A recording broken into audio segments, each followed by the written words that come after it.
to have two. You got it. What? You have to have more than one. You have to have firsthand accounts and have more than Yeah, one. you have to have first-hand account, you have to see it yourself.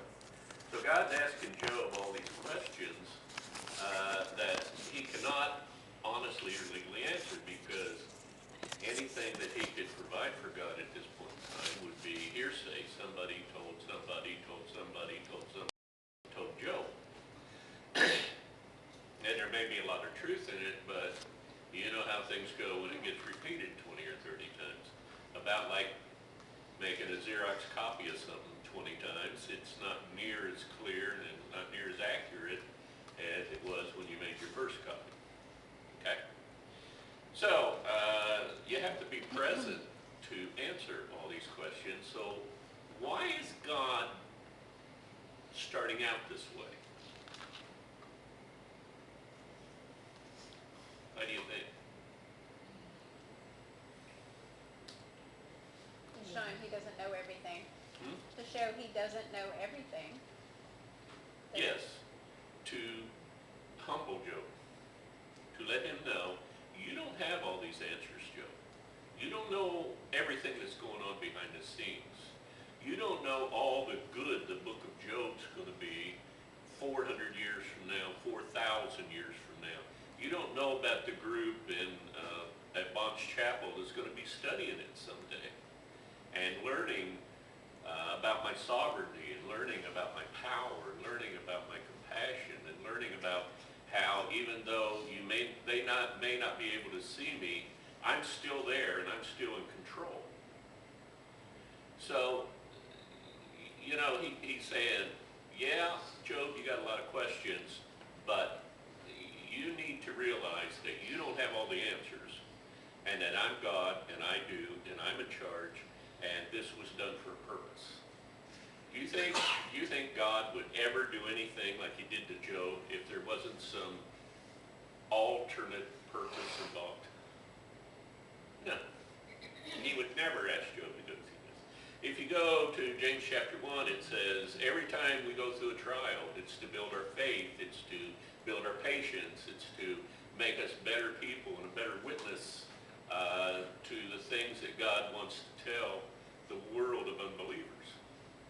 And if we're inconvenienced for a little while and one soul is saved, that has an eternal consequence and an eternal benefit to that one person, and maybe to the families of that one person.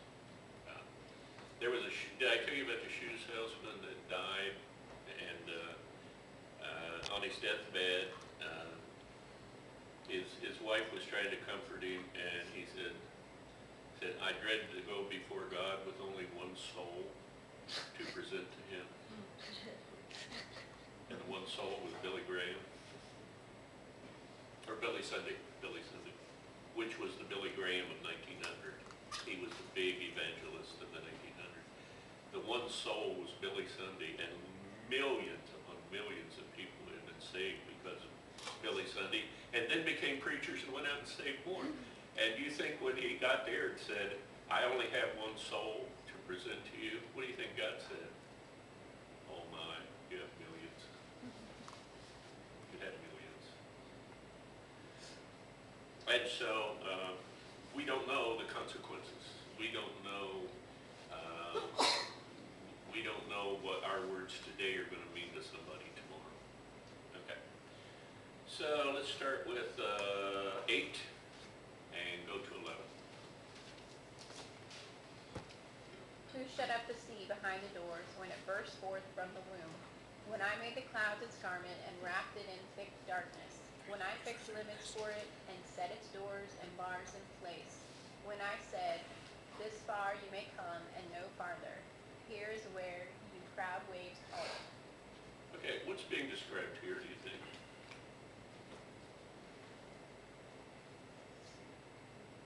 Creation.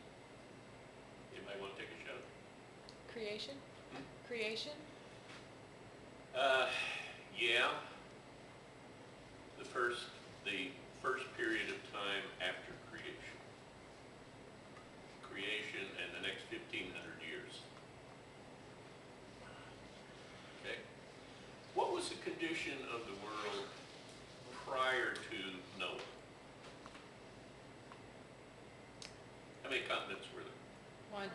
Huh? One. One. One continent. Have you ever looked at the map and looked at the contour of the shoreline and how it would all fit together into one piece of ground? And do you know, if you pushed it all back together, do you know what would be dead in the center of the middle of the total landmass of the world? Jerusalem. Huh? Jerusalem. Jerusalem? Jerusalem. And the New Jerusalem, and it says in Revelation, it describes it all being put back together again. It says there will be a huge earthquake and the islands will be no more. What's the definition of an island? Landmass surrounded by water. Right. And what's the definition of a big island? Continent. Continent. So what he's saying is, I'm going to push it all back together again, just the way it was in the Garden of Eden, because it couldn't have been any better than that. Now, it says the sea behind the doors. What's he describing? The sea behind the doors. A lock? Hmm? A lock or? The ark, maybe. See behind the door would be like when they're in the ark, maybe. No. What happened when it started to rain? Waters from below came up, and the waters from above came down. Now, prior to that, it never rained. There was like a foggy mist that would settle in the evening, water all the land, and then the next morning the sun would come up and the mist would rise, and you would go on about your day as if,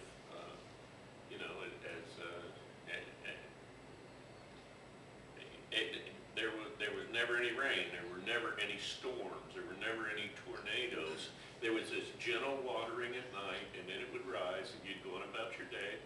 And the neat part about that was, one of the reasons people lived to be 900 years is because that water vapor that was above filtered out the ultraviolet rays of the sun, and people didn't age, and people didn't die from skin cancer and all the things we die from today. It was a total protection of the earth. There was one continent. Everybody could come to the garden who wanted to and leave, and it was just one piece of land. Now, if you go and you look at the geology of the earth today, you can see, by looking at the ocean floor, where that water came up, because there's these huge ravines where the continents were pushed apart. And there's deep trenches where that water had been contained or were behind the doors and was held there, and it kept a constant temperature. It was like an air conditioning system that kept a constant temperature on the earth. You've heard all the apprehension about the greenhouse effect. How did we start? In a greenhouse? Greenhouse effect. The whole earth was covered by this vapor and this water system underneath the surface that separated the core of the earth from the surface of the earth, and the entire earth was a lush rainforest. Every square inch of it was productive. There were no deserts. There were no mountains. And the entire earth, now how do I know that the entire earth was a lush rainforest? I mean, am I just saying that, or is there scientific proof? They've Proof. got fossils. Fossils. Hmm? Fossils. I think. Fossils? So they go out in the desert and dig and find all kinds of, like you said, fossils of marine plants. They did a core sample at Antarctica, and down at a certain point in the core sample, they found coal. Coal is nothing more than compressed rainforest vegetation. It falls down, black, rich black earth. And then when the waters came up and there was erosion and there was sedimentary rock and everything that came down with the water as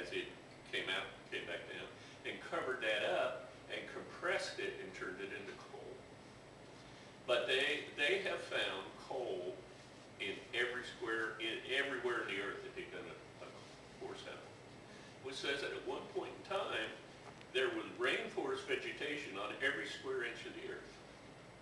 Now, if every square inch of the earth was productive, what would be the starvation problem? None. And if it was tropical and the trees just kept bearing fruit over and over again and didn't have a winter and they dropped their fruit, bloom, and produce more fruit, what would the starvation problem be? None. It was the perfect environment for the earth to be totally and completely productive and for its people to be provided for. There would be a tree within arm's reach almost anywhere you went where you could find something to eat. And there wouldn't be any deserts. There wouldn't be any arid plains. There wouldn't be any southwest kind of climate. The whole thing would be a lush rainforest. So, rainforest a bad thing? Maybe not. Also, the productive square footage of the earth has been greatly reduced. You look at mountains, let's say you look down at a mountain. How much square footage do you see compared to if that mountain was flattened again? Okay, you're looking at that, right? Flatten that mountain back out and put it back the way it was, and how much square footage do you gain?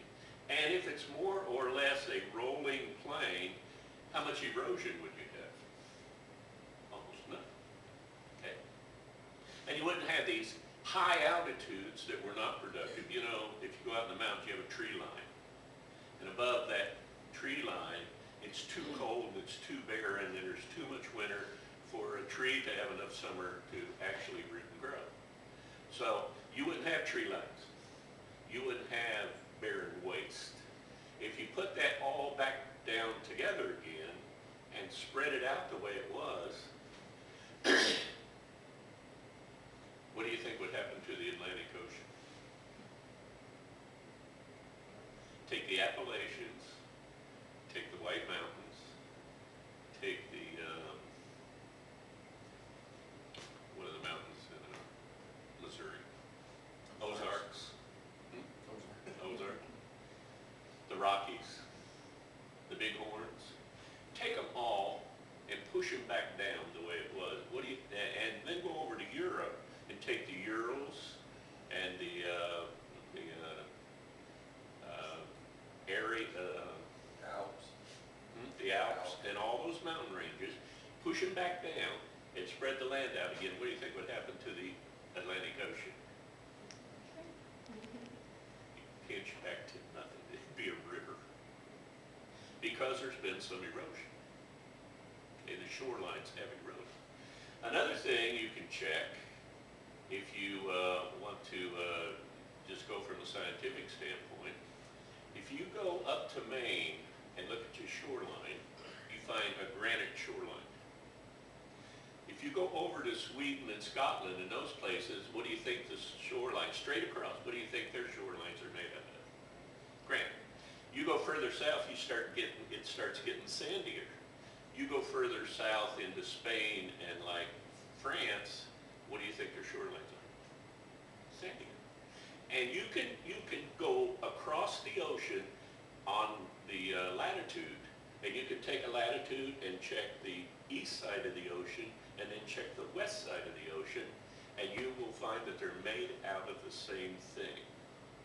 Like they fit together perfectly if you push them back together. There's no difference. So there's all kinds of proof that there used to be one continent, and that the center of that one continent was where Israel is today,